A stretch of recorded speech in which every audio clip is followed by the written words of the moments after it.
In this video, we answer the question, why are you hard stuck? And we'll let you know the steps to start climbing again.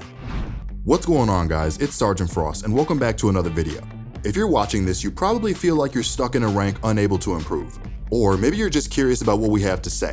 Either way, I promise by the end of it, you'll have a much better idea of what it takes to get better and how to climb in a competitive game like Valorant. So let's get into it.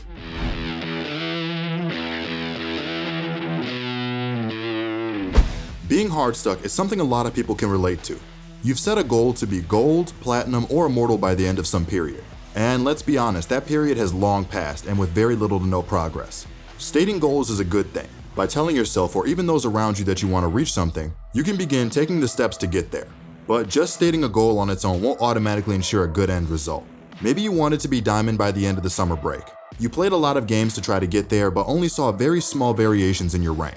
Or perhaps you didn't give yourself a strict deadline but have just been in the exact same place for 3 acts in a row now. So if that's you, I have just one question to ask you. What are you trying to get better at?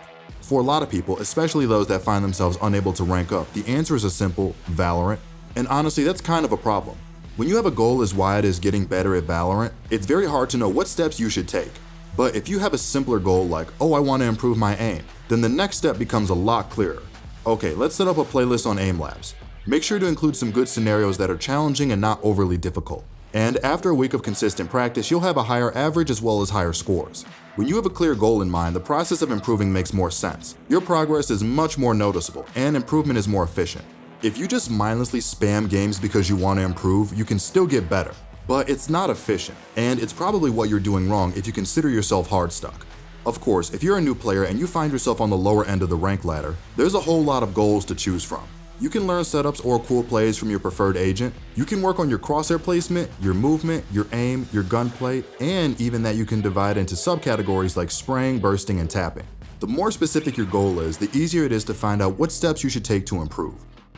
Before we move on to how to find a goal though, we should quickly make you aware of our website ProGuides.com. There, we offer things like coaching, guides made by pros, and even pro boot camps where you'll get access to a full 2 weeks course with a ton of different modules, tips, and tricks as well as practice regimes that will help you improve as a Valorant player in the shortest amount of time. Everything's available for just $8 a month, so try it out today. Okay, so we can't just improve at Valorant. We need to have something we want to get better at. But how do you find the correct goal to work towards? How do you know what's the right thing to focus on? Well, since with basically every skill in life there's diminishing returns to practice, you don't just want to choose one thing you consider important and grind away on that indefinitely. The first 50 hours you put into aim training will have really incredible results, sometimes referred to as newbie gains, but as soon as you double that time or even triple it, you won't continue to improve at that same rate as you did initially. Improvement slows down, and that applies to anything as you put more time into it. Therefore, and also just to be a more well-rounded player, it's important to always choose a weakness. You'll experience improvement at a faster rate and you'll be able to patch up any big holes in your gameplay. Knowing what exactly your weakness is, however, is a more difficult question. The easiest way to find out is probably through something like coaching, where you have a better player review your gameplay. But for some players, this can just come naturally. Maybe you always have a good idea of what your opponents are going to do, but when they finally peek you, you just whiff and die. That's a pretty good sign that your aim is a weakness. Maybe you find yourself having an easy time on defense, but find it much more difficult to play on attack, in which case you probably don't know how to properly peek angles or struggle with your crosshair placement. If you're really not sure, your next step kind of depends on your rank or current skill level. If you're in the lower half of ranks, say gold and below, fundamental parts like crosshair placement, aim, movement, and peeking will most likely still need a lot of work. So either go off your own gut on what's most important, or record a game and watch it either by yourself or with a coach to figure out the most important aspect or aspects to focus on. If you're in the higher half of ranks, however, it would be naive to say you've mastered the fundamentals. But the point of diminishing returns has likely been reached, so a more personal focus area makes a lot more sense.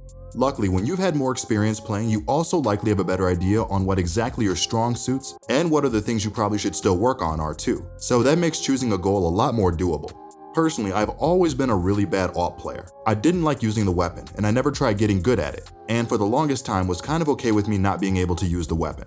In episode 5 act 2, I got a whopping 14 frags with the weapon, which is really not a lot. Using the AWP was definitely a weakness of mine, and that really hurt my ability to carry on the defensive side. Now that I've been putting in hours practicing a lot of AWPing and unrated, making sure that I was buying a Marshall when I couldn't afford one, and always buying an AWP when I could, even on attack, I've noticed a big improvement in my comfortability with the weapon, and I even have increased confidence when I'm using other guns. To say that I've completely figured out the gun would be a lie. It's still a weakness of mine. But my focused practice has definitely helped, and I'll continue to improve with the operator and thus as a Valorant player with my continued practice in the upcoming weeks. Having a specific goal like this with a clear thing you want to work on will basically ensure you'll improve, as long as you set up a logical plan to work on it. And if this aspect is indeed a weakness of your game, you'll quickly notice the next ranked game you'll play that you're indeed doing better, you're winning more often, and are therefore climbing. There's only really one reason why this wouldn't work, and that's if you don't know how you should go about improving on your goals or weaknesses you picked out. So to help avoid that, let's go over some of the most common ones to give you a better idea of what kind of options are out there. The first and probably most common goal for all Valorant players is simply aim. Aim is flashy and everyone loves to focus on it. But honestly, there's a very good reason to do that as well. And unless you already have hundreds of hours of aim training experience, there's also no shame in choosing it as a goal. The most efficient way to improve raw aim is through aim trainers like aim labs. Do a few runs for each scenario and you'll instantly have a good idea for what your aim-related weaknesses are.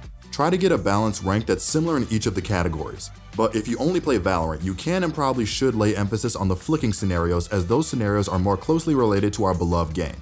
Other than these standard rank scenarios, you can also look to a playlist called Voltaic Valorant Warm-Up, and a more complete as well as more challenging playlist called Voltaic Static Clicking Balanced. The links are in the description below. Both of these playlists focus on aiming aspects relevant to Valorant, and they should really help you level up your aiming game. If your problem in aiming is not exactly raw aim itself, but more just so using the Valorant guns, then Deathmatch is a really good tool. It allows you to work on your shooting styles, get comfortable with how much you have to pull down every gun, and you can really focus on how to get the most value out of every weapon. If you lack in crosshair placement, the solution is also quite straightforward. Play 2 or 3 deathmatches where you only focus on having good crosshair placement. Then take a 20-minute break and do the same thing again. During these deathmatches, completely ignore your scoreline. Your goal is to work on your crosshair placement and not anything else. Use the players in the lobby as a reference point as to how high the headshot height is. Track at headshot height as you move around corners, and try to account for your reaction time when you decide how far you want to place your crosshair away from the wall. This will probably feel a bit uncomfortable and you'll be playing worse than your potential if you focused on getting kills solely. But that's kind of the point. You get used to having good crosshair placement here, so that way it becomes second nature and you won't have to worry about it in real game scenarios. If you have improving your peaks as a goal, it's slightly more difficult, but there are a few things you can consider doing, all of which should give good results. Firstly, you could go into unrated and try to just play aggressively. Peek anyone and everyone and try out different peeking styles. This is probably the least efficient way of practicing, but it does have more realistic scenarios, so that's a plus.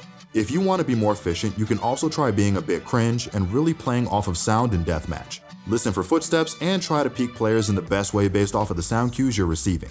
Since people in deathmatch usually tend to stomp around or at the very least make more noise than they do in regular games, you'll be able to get a good idea of where they're at and you can focus on learning how to properly peek them.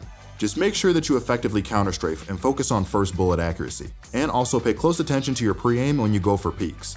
And a third method would just be going into a custom with a friend that's at a similar level and taking turns either defending or attacking a bomb site. Here, it might be a good idea to turn off the round timer and enable auto respawn to decrease the downtime. That way you can do a lot more reps in a shorter amount of time. Then we have movement as a goal itself. This also kind of relates to peeking, since peeking is largely based off of it anyways, but if you feel like movement itself is your main struggle, the easiest way to practice that is to spend first a lot of time in the range. In there, you should buy a sheriff and look to strafe between every shot. Maybe enable the setting that allows you to show firing errors, and use it to dictate whether you're hitting your strafes correctly. If you feel like the range is at a level where you're comfortable, take your practice into a deathmatch and try to use either only the Guardian or a Sheriff again and move between every shot. This really helps with your counter strafes and it should help you get a much better feel for movement in general. Of course, there's an almost infinite amount of aspects that you could consider as your weakness, however. So if you have a goal in mind that you aren't sure how to approach, please do leave a comment. We'll make sure to reply to all of them and we'll gladly give you a few pointers on where you should look to improve them. Just remember that if you're looking to get better, you first have to know what you want to get better at. And it can't just be Valorant. Once you're there, you look at how to go about it, and then all improving really is following the schedule somewhat consistently. If you feel like you're hardstuck, you either don't know what you need to work on, or you don't know how to go about it. Solve that issue and you'll quickly find yourself ranking up again. Well, that's all we have for now. Thanks so much for watching, and make sure to subscribe if you want to see more videos just like this one. This has been your host, Sergeant Frost, and Happy New Year.